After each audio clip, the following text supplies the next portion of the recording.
আমরা সবাই গর্ব করে বলি আমার সোনার বাংলা, কিন্তু আপনি কি কখনো ভেবেছেন এই যে আমরা নিজেদের বাঙালি বলি বা আমাদের রাজ্যের নাম বাংলা, এই নামটা আসলো কোথা থেকে? এর পেছনে লুকিয়ে আছে হাজার বছরের পুরনো এক ইতিহাস, কিছু ভৌগোলিক কারণ আর মহাভারতের এক অদ্ভুত পৌরাণিক কাহিনী। আমি সত্যান্বেষী, আজকের ভিডিওতে আমরা জানবো সেই রোমাঞ্চকর ইতিহাস। প্রথমে আসি পুরাণের গল্পে। মহাভারত এবং মৎস্য পুরাণে একটি দারুণ কাহিনীর উল্লেখ আছে, আর এই কাহিনীর কেন্দ্রে আছেন প্রাচীন ভারতের এক প্রতাপশালী রাজা, রাজা বলি। ইনি ছিলেন চন্দ্রবংশের রাজা যাজতির বংশধর।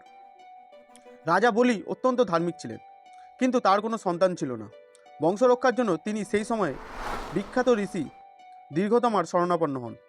ঋষি দীর্ঘতমার আশীর্বাদে রাজা বলির স্ত্রী সুদেশনার গর্ভে 5 জন পুত্রের জন্ম হয়।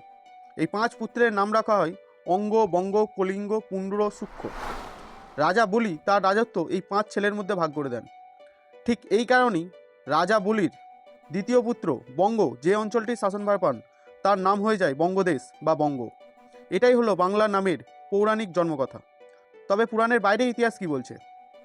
সম্রাট আকবরের নবরত্ন সভার অন্যতম সদস্য আবুল ফজল তার বিখ্যাত বই আইনি আকবরীতে সবচেয়ে গ্রহণযোগ্য যুক্তিটি দিয়েছেন।